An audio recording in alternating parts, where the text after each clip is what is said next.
Les aires protégées, moteurs du développement des localités riveraines, tel est le thème de l'émission de ce jour. Pour en discuter, nous recevons comme invité M. Jean-Yves Compoguet, directeur de la liaison et des parties prenantes des parcs nationaux de la Pendjari et du parc W Bénin, et M. Djaleni Christophe Diato, secrétaire exécutif de l'association villageoise de gestion de réserve de faune Abigref Pendjari. Chers invités, bonjour. Bonjour madame. Bonjour madame. Monsieur Jean-Yves Compoguet, dites-nous c'est quoi une aire protégée? Merci madame pour l'invitation. Une aire protégée est un espace bénéficiant de mesures spéciales de protection et de gestion de la faune et de la flore et comprenant en particulier les réserves naturelles intégrales, les parcs nationaux, les réserves de faune, les réserves spéciales ou sanctuaires de faune et les zones synergétiques. Voilà comment on peut définir une aire protégée.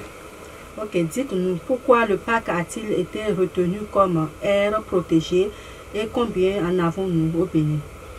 Il faut dire qu'historiquement, la zone abritant le parc national a été retenue comme aire protégée compte tenu de la faune sauvage qu'elle abritait et la présence à cette époque des mouches cécées dans certaines zones du parc qui faisait que ces zones et l'ensemble du parc constituaient un espace inhabitable pour l'homme.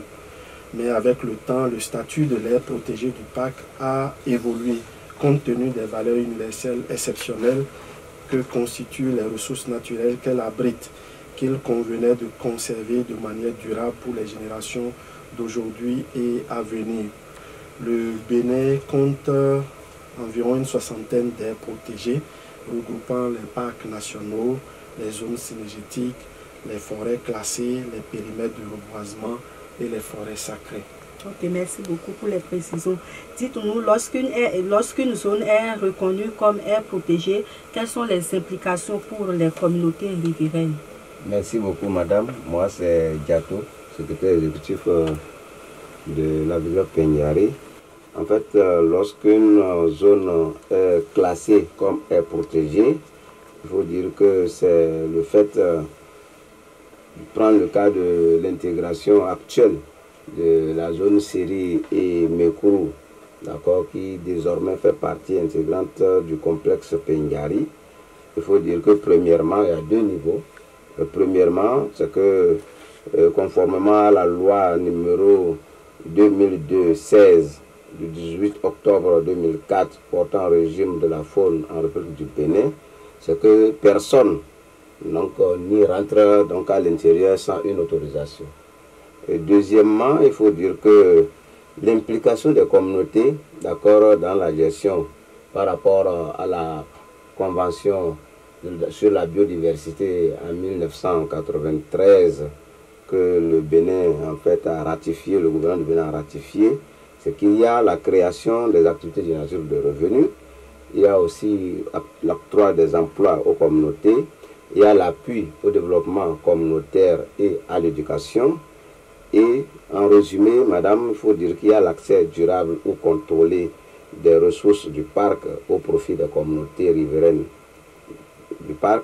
Il y a aussi la prise en compte des besoins des communautés dans le plan de développement de l'aire protégée. Il y a la participation active des communautés au développement du parc. Et il y a la prise en compte de l'interface communautaire riveraine à l'aire protégée et à la stratégie globale, d'accord, et à long terme, d'accord, pour le développement de l'aire protégée, surtout en intégrant toutes ces stratégies dans les documents stratégiques de gestion de l'aire protégée pour que le gestionnaire puisse en fait en tenir compte dans sa gestion. Merci M. Diato pour les détails. On ne peut pas s'introduire dans le parc sans autorisation. Alors comment l'accès aux ressources est-il organisé? Les ressources faisant l'objet d'autorisation d'accès dans le parc sont notamment les produits forestiers non ligneux tels que les noix de karité, le néré, le balanites, le baobab. Mais il y a aussi les collectes de paille, de bois mort, les produits de pêche traditionnelle. Il y a aussi la production de miel qu'on autorise à l'intérieur du parc. Il y a aussi les rituels religieux et traditionnelle. Il faut noter qu'il y a aussi la pêche professionnelle et la chasse qui ne font pas l'objet d'autorisation, mais plutôt d'une organisation et de suivi directement par la direction avec l'appui du Avigref. Les demandes d'autorisation sont adressées à la direction du parc à travers le secrétariat exécutif de l'Avigref et toute demande formulée est traitée dans un délai de 8 jours maximum. Mais on peut vous dire que nous mettons tout en œuvre pour que les demandes soient traitées dans les 72 heures. Cette année, par exemple, au premier semestre, 90 autorisations ont été délivrées au profit de 912 personnes, dont 77 femmes et 835 hommes.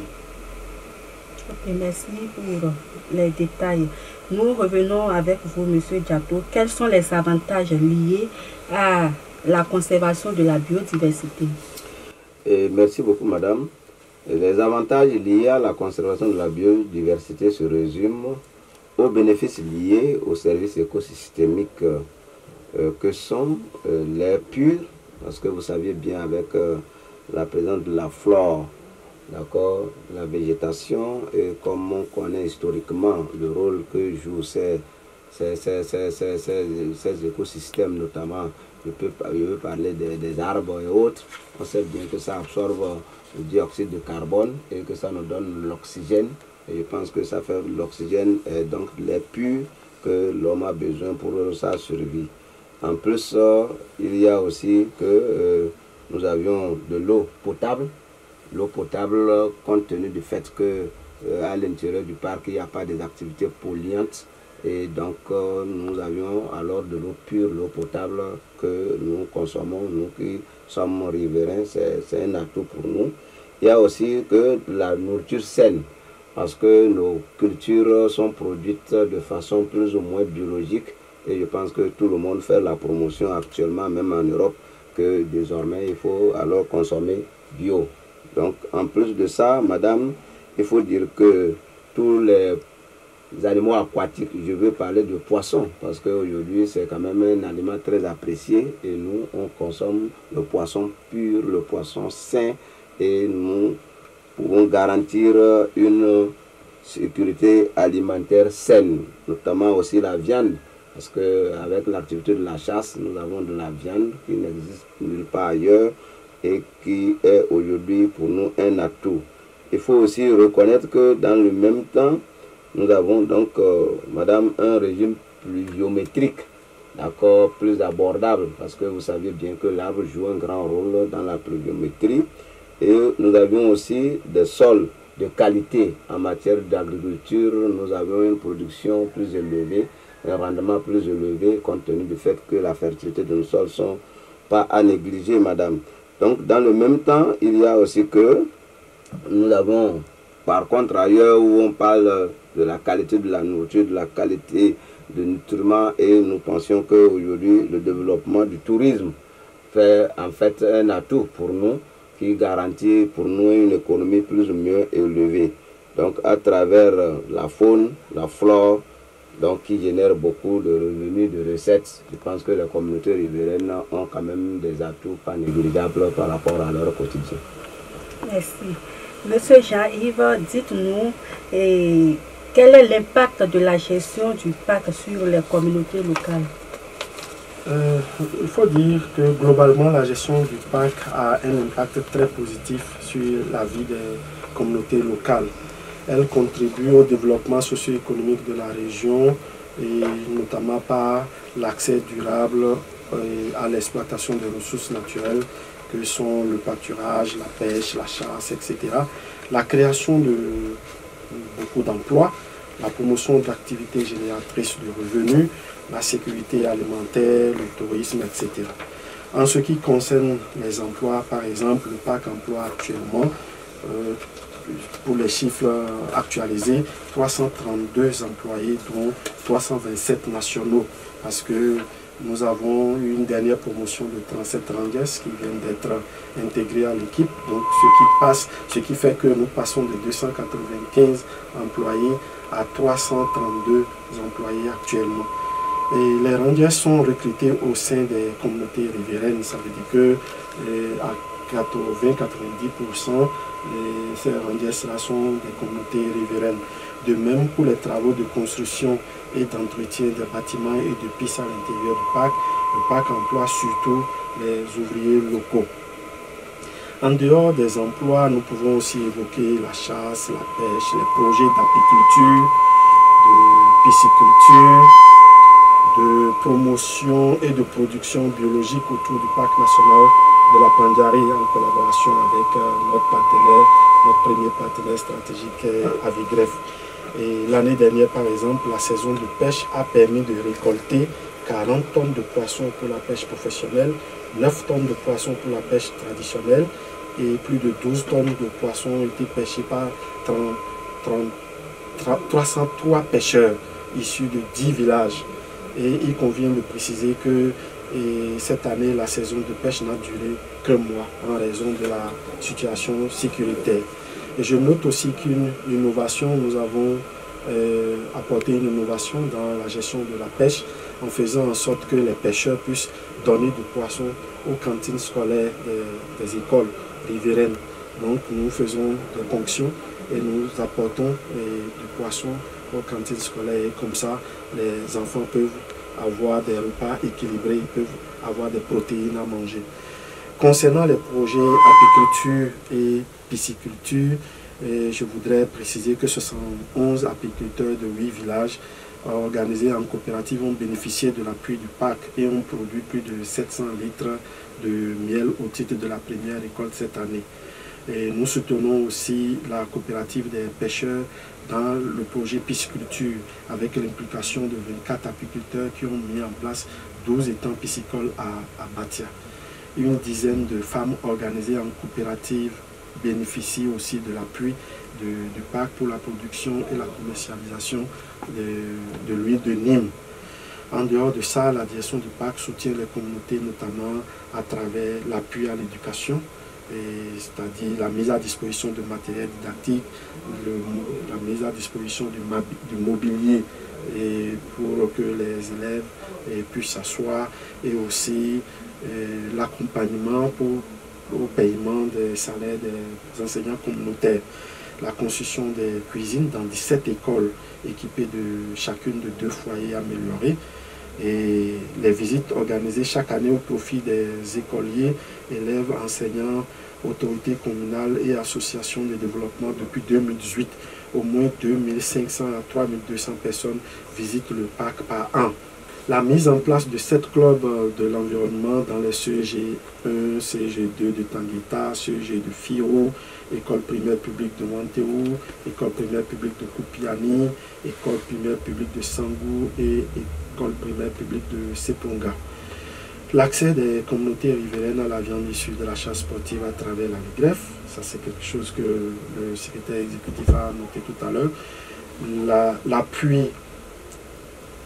L'appui à l'amélioration de la productivité de l'élevage des bovins, réalisation de 2 points d'eau et vaccination de plus de 10 000 têtes de bétail, la mise en place d'un mécanisme de gestion durable des terres au niveau de la zone d'occupation contrôlée.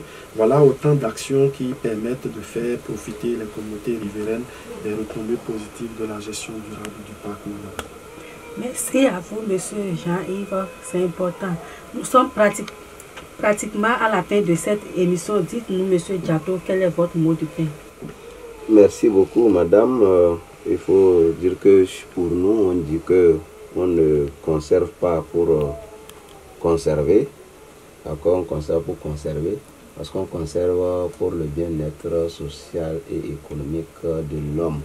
Parce que c'est nos ressources et l'homme doit vivre de tout ce qui est autour de lui. Dites-nous, monsieur Jean-Yves, quel est votre mot de fin? Moi, je dirais que le développement communautaire des communautés riveraines est une condition sine qua non qui garantit le développement durable du parc. Si les communautés riveraines ne sont pas développées et s'il n'y a pas un accompagnement précis de ces communautés, il ne saurait avoir de développement durable de ce parc. En ce sens, une étude socio-économique a été réalisée et qui a abouti à l'élaboration d'un plan de développement communautaire que nous appelons le plan stratégique 3U+. Les 3U+, c'est engagement, éducation et entreprise, et les axes sur lesquels nous accompagnons ces communautés. C'est pour cela que l'unité de gestion du parc met une grande priorité à la bonne collaboration avec les communautés dans la gestion de ce joyau. C'est la fin de cette émission. Merci à vous qui nous avez suivis. Nous avons reçu M. Jean-Yves Pompoguet, directeur de la liaison et des parties prenantes des parcs nationaux de la Pendjari et du parc W Bénin, et M. Djaleni Christophe Diato, secrétaire exécutif de l'association villageoise de gestion de réserve de faune Abigrep Pendjari, qui nous ont parlé des aires protégées, moteurs du développement des localités riveraines, à qui nous disons merci. Et à la prochaine pour un autre numéro. Merci.